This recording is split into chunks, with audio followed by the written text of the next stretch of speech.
What's up, everybody? Welcome to the Music Production Podcast. This is Brian Funk, also known as AfroDJMac in the music production community. And I'm here with another episode, and I'm pretty excited about this. So I think it's almost safe to say that I'm starting to feel a little bit of a groove in the whole podcasting thing. It was really a scary thing to start, but now that it's going, I just find myself really thinking about it a lot and like things I want to say and what I want to share. And I'm finding it's been great to really sort out my own thoughts and my own ideas and kind of almost like getting to know myself in a weird way. You know, I think we all have like these thoughts scrambling around in our head at all times, but we don't always like address them and confront them, maybe is even a good word. And just kind of see what they're all about and what we're all thinking. And I'm finding like it's very interesting doing this podcast in that the response has just been really, really nice and great. And I think it's almost safe to say now that when I do a podcast, it seems like I get more of a reaction from this than pretty much anything else I do. If I post a tutorial or if I, make a video or put out music or some sort of download or whatever, there's usually a fair number of responses you can almost count on. But I'm finding that the podcast seems to get more of a reaction, more people reaching out. I'm getting emails every day. I get lots of tweets lately over this. And I'm wondering if it's just the nature of the podcast itself. Is there some kind of like personal connection that happens when you just talk and you share your thoughts and people listen? Does it sort of invite conversation? Because I think if you were to ask me what would be the most like engaging way to interact with people, I would probably think video. I'd say put up a YouTube video or something. And people will see you, they'll hear you. But I'm finding that, YouTube, there's comments, but it's nothing like the podcast. And I'm wondering if that maybe we're conditioned, from watching TV all our lives where it's not an interactive experience where, you are talking to the actors or the characters on the TV show. But something about the podcast format seems to invite people to want to speak up and join in on the conversation. And I'm finding that really fascinating and exciting because really, I think one of the big reasons why we do what we do as musicians and artists is to sort of open a conversation and share ideas and thoughts. And this seems to be a really nice way to do it. Maybe it's just the time periods or the situations that people are in when they're listening. I know for me, it's usually driving in a car or it's taking a walk or maybe even like cleaning the house or something. I'll put on a podcast to listen to if it's not music or an audiobook even. But it seems like it goes on during these moments of solitude. I don't really know if I've listened to too many podcasts with other people, maybe on like a long car ride. But other than that, no, not really. It's more of a solo thing. And maybe that makes it more intimate or something like that. I know right now, like it's just me and I've got a Shetland sheepdog named Vera laying down next to me, but it's a solo thing, and maybe that connection there's something to be said for it. Not really sure. Something to think about, I guess. But it's been kind of one of the weird things that I've noticed out of doing the podcast. Well, today, I want to talk about something that I'll probably talk about a lot, and I'm sure I've already kind of touched on it, but it's mindset. And there's lots of different ways we can attack this subject and different types of mindsets and whatnot. But I think it's a really important thing to pay attention to your thoughts. Pay attention to what's going on in your head. Maybe you've heard the I don't know, it's becoming like an old adage at this point, that you are the average of the 5 people you spend the most time with. I guess if you're around a bunch of people, they influence you, and we all kind of mimic each other in certain ways. We see people doing things, we're more likely to do it ourselves, which is why your parents didn't want you hanging around with the kids doing drugs when you were a kid, because they didn't want you to do that too. But we tend to be as successful as the 5 people we're around, the average of those 5 people. We tend to be as intelligent, maybe even someone can say attractive. I don't know, maybe there's some science behind that. But in general, in most aspects of our life, they say that you are the average of the 5 people you're around the most. And I'd like to just sort of say that there's something else going on too, that there's always kind of one person whispering in your ear. Imagine if you had a person at all times had access to your mind that could just say what they want right inside your ear, that maybe only you could hear, and it was 24/7. And the truth is we do have that person, and that person is ourselves. There's pretty much always a non-stopped internal dialogue going on in all of our heads at any given moment. And it's nearly subconscious. It's just kind of going constantly. And I think we get into certain patterns of thinking. It's so important to stop and listen to yourself talk to yourself. Like, what kind of talk are you giving yourself? Are you kind to yourself? Are you critical? Are you judgmental? How do you see yourself? What kinds of things do you say to yourself? I bet that there's a lot of us that say things to ourselves that are so nasty and mean you would never say them to another person. You're making a track or something, I suck at this, I'm the worst. Like, we say things like this to ourselves all the time. We're really harsh critics of ourselves, I think. And I think that this, over time, starts to solidify itself in a pattern where that's just how we think about ourselves. And it's gotta be about as bad as, growing up in an abusive situation if you really let it get out of hand, where you're just constantly putting yourself down, criticizing yourself, questioning yourself, judging yourself, where you would never talk to another person like that. You would never say to somebody that that's the worst track you ever heard, even if it really was. Whereas in your own head, you may be saying that about yourself as you get frustrated with some of your work. I know I have. I'm sure many others have too. It's a challenge to get through that sort of mental talk that we have. And just like anything else, I think we form habits. So I would like to sort of throw this out there and just pay attention, to what you're saying to yourself, because I think it can be really damaging to your production with music. If you are really that critical and that harsh on yourself and constantly comparing yourself and seeing the negative things that you're doing and only seeing the positive things that others are doing, it can be really destructive and enough to make you give up and quit, whether it's forever or for just the afternoon or evening. But that's dangerous. It's a dangerous pattern to get into. And maybe as a little exercise, spend the day listening to yourself, talk to yourself. What are you saying? And what are you saying about other people too? Because a lot of times what we notice in others is a reflection of the things that we see in ourselves. What are you saying? How are you coaching yourself along in life? If your little mental voice was a coach, just like maybe in any sport, would this be the person you want coaching you along? And if not, change it. Try to work on that.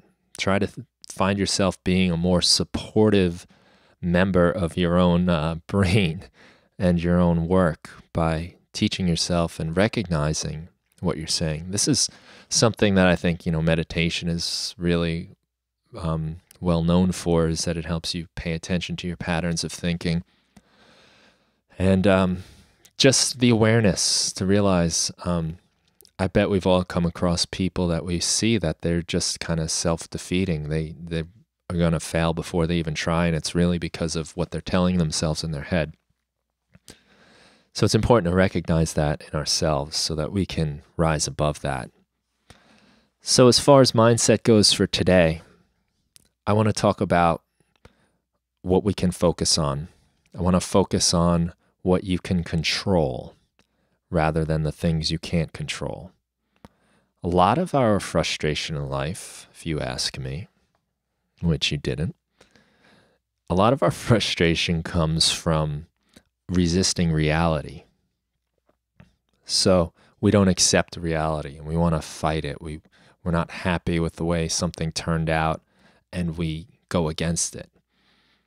If we can teach ourselves to be a little more to go with the flow and accept the reality and not necessarily fight the situation, but learn instead how to adapt to the situation, we're going to be much better off.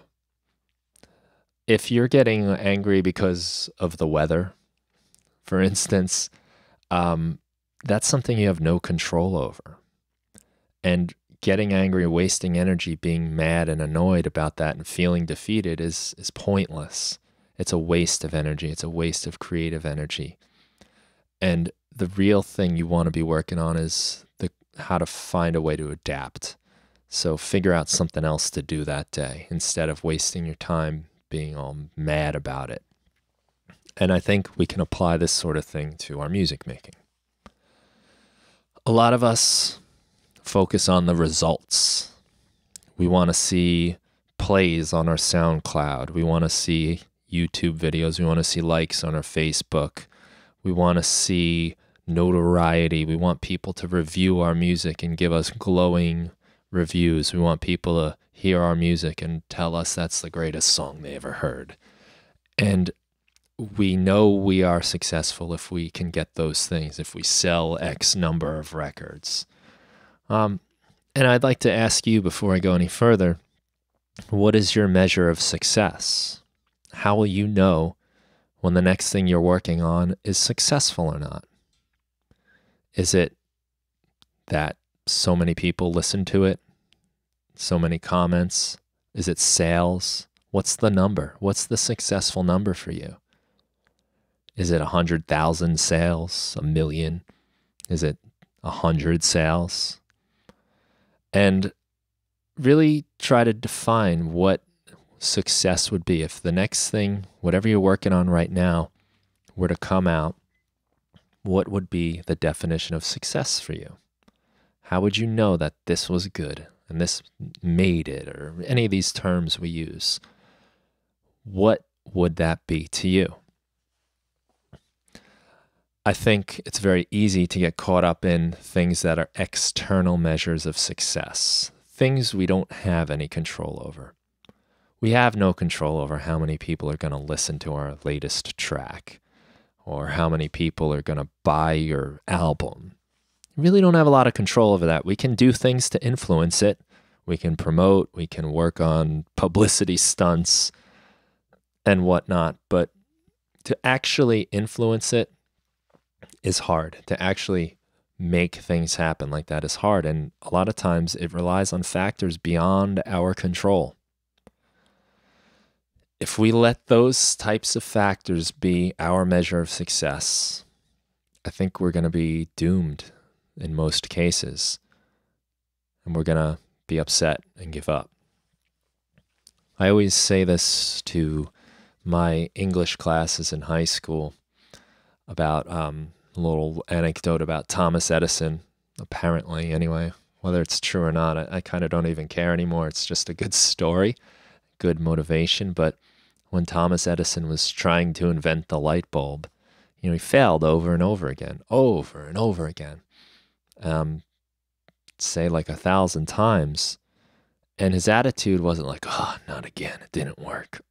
He wasn't, maybe he was, but this is how the story goes. That wasn't his attitude. His attitude was, okay, great. I just figured out another way how not to make the light bulb. So he was like crossing it off his list. what many of us would have said was a failure, not creating a light bulb, he looked at and said, no, this is progress. This is one more thing that won't work, something that I now know not to try. And it was just his trying that was his success. And if this story is true, which let's just pretend it is because it fits this lesson nicely, look around you. How many light bulbs? Can you count how many light bulbs are around you right now? Because I'm looking around me and I've got a bunch in the ceiling, a little lamp, and then I have all of these little Christmas lights hanging around. I like to have little Christmas lights in my studio because I just like the mood it creates.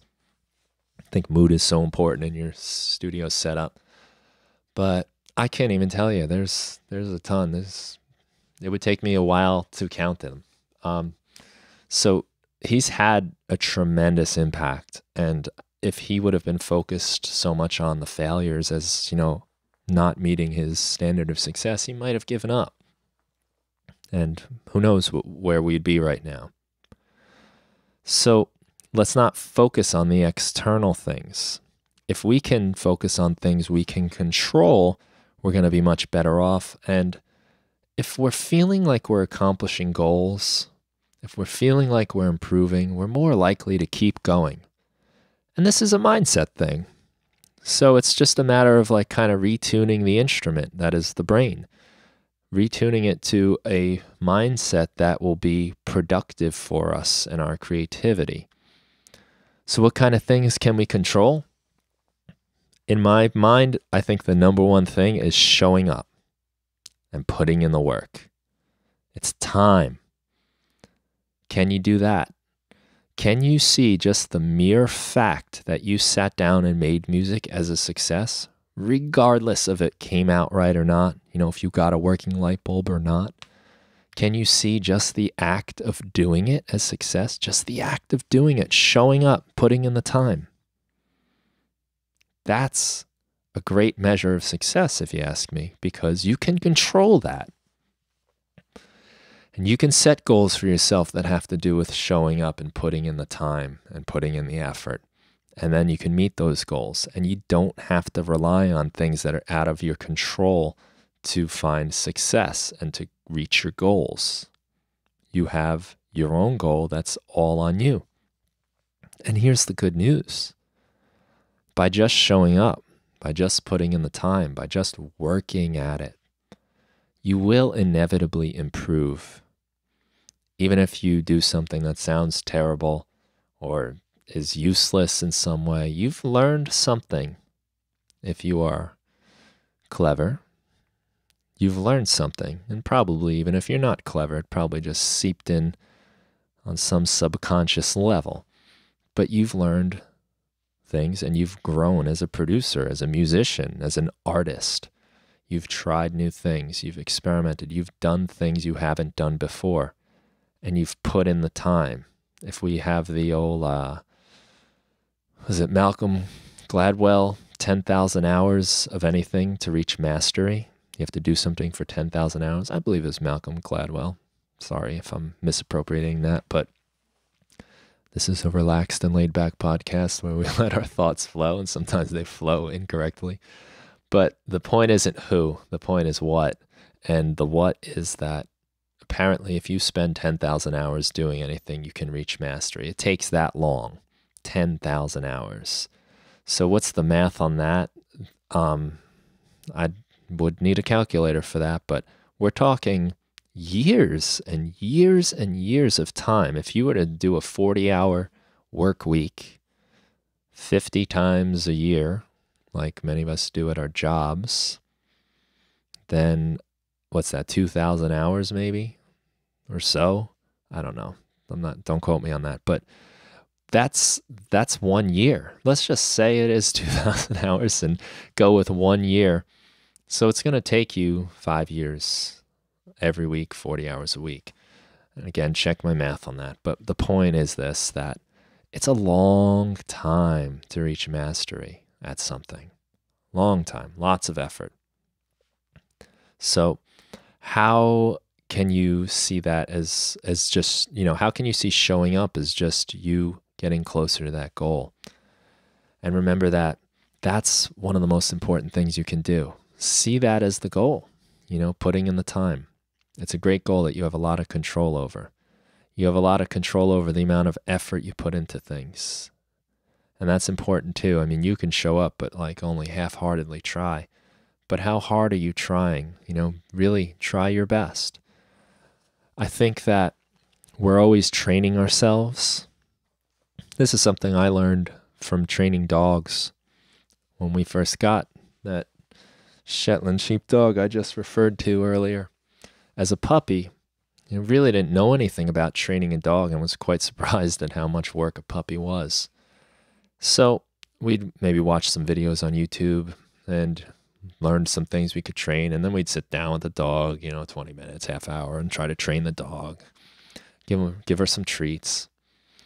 And we one day hired like an hour session with a dog trainer. And she said that she asked us how long we've been training our dog, what we've been doing, and we were proudly said, oh, like an hour a day, we go outside, we do this, we do that. And she's like, okay. She's like, you've actually been doing much more than that. And we were like, what do you mean? How do you know? You've been watching me? What's going on? She's like, no, you train your dog 24 hours a day, 7 days a week. Everything you do, you're teaching that dog. You're teaching the dog all the time. So you can't teach the dog, go into training mode for an hour and try to teach the dog maybe not to beg at the dinner table. And then for 23 hours of the day, give the dog table scraps and expect her to learn when you think she shouldn't beg for food. You're always training. And if you're ever not consistent in that training, the dog will eventually say, hey, you know what?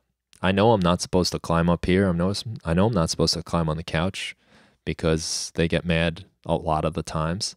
But once in a while, I get a, piece of that hamburger. And to the dog, that's worth the risk. That's worth it, You're training them all the time. And what you're really teaching the dog is every once in a while, you're going to get some food.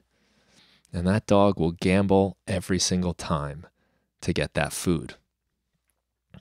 So apply this to our lives. I think we're always training ourselves all the time. All the time. You're always training yourself. So it's important when we're talking about the effort we're putting into something to always put in your best effort. Whether you're doing your music, whether you're raking your lawn, whether you're, you name it, anything you're doing. Try to get into the habit. Try to train yourself to always do your best at it. Make the best effort your normal. Make that your baseline. Train yourself where that's the best you do, or that's the normal you do. The best is your normal. And when this is the case, it becomes natural, and it's not as hard for you to try your best at things, because that's just how you do. That's your normal. That's your way of life, is you're going to put your all into it. And a funny thing happens is that you start really to see the things that maybe you don't want to do, that you would rather slack off on. You can then start to see those things as opportunities to practice doing your best at something else. And that's where some real growth happens, because you're challenging yourself. You're making yourself try your best at something you don't really want to be doing. But you've also turned it into like some sort of game, mental game maybe in your head, where if you try your best, you realize that even though you hate the thing you're doing, you're working at getting better. And that's going to translate to everything else you do. And that's going to make you a better producer. Believe it or not, I think that the effort skill is a skill. It's something that translates to other things, the amount of effort you put into stuff. Think about some of the people you know maybe, and there's probably people that just seem to half-ass everything.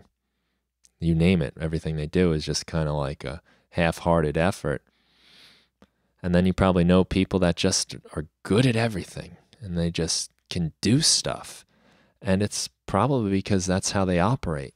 They see it, whether they know it in words and consciously or not. They know that if they put their best into something, that they can achieve things. So see opportunities in everyday mundane tasks, washing your dishes, folding your laundry, whatever. See that as an opportunity to do your best and as something you can improve at. And you'll train yourself to always be operating at your highest ability. And you'll also train yourself to always be looking for opportunities to learn. As far as music goes, I think it's important to ignore things like plays, play counts, comments, compliments, criticisms, record deals. Don't let those be your goalposts. So they may never come. But I think if you make your work your goal, if you make showing up, if you make putting in your best effort the goal, then some of those results will come automatically. And maybe they might not be the results you would necessarily hope for, but I bet you some good will happen, some good will come of it. You may find yourself in places you never dreamed of being, but wind up being maybe even better than some of those things that you wished would happen. Trust it. Trust that the results will come if you put in the time, but don't let those results be your goalpost. The goalpost is showing up. It's doing the work, and it's trying to be the best you can be. Cultivating your drive towards working hard and doing your best is what's going to get you places. And I really love this bit of advice from Steve Martin. Steve Martin, I'm going to post this on my webpage. It'll be AfroDJMac.com/podcast. And you can see it for this episode, but it's a little short video clip. Steve Martin is asked, how do you make it in show business? How do you do it? What's the secret? And like maybe many of us, they're looking for, how do I get the best agent? How do I get a publicist? How do I land that role in the film? And that's the same thing many of us as musicians ask. How do I get more plays? How do I get people to buy my album? How do I get a record deal? How do I land that big show? But those are the wrong questions.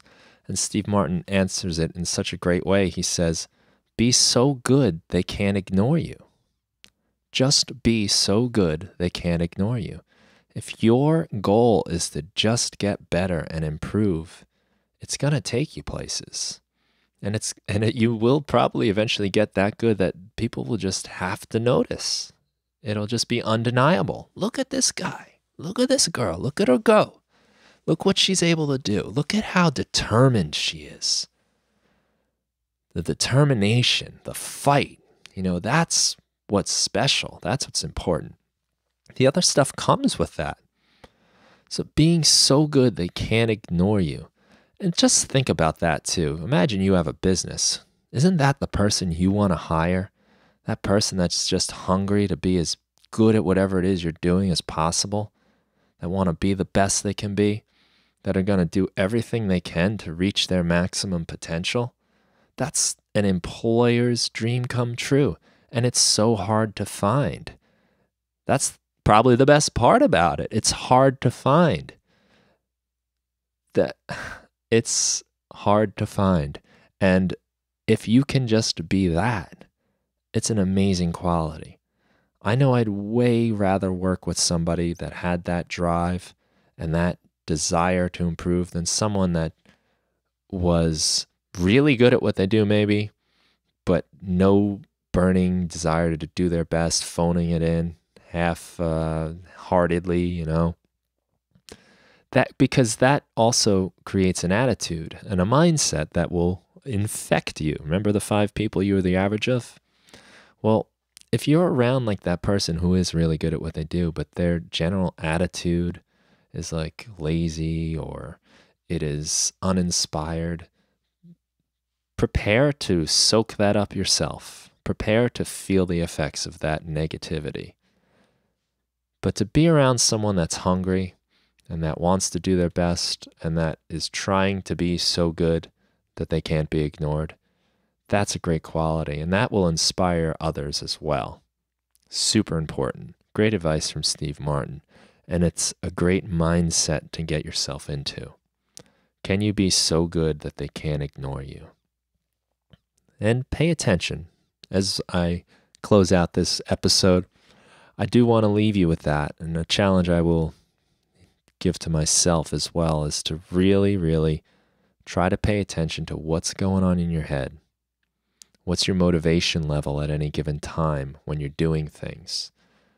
If it's low, try to trick yourself, try to make yourself understand whatever it is you're doing as an opportunity to grow or to just even practice doing your best.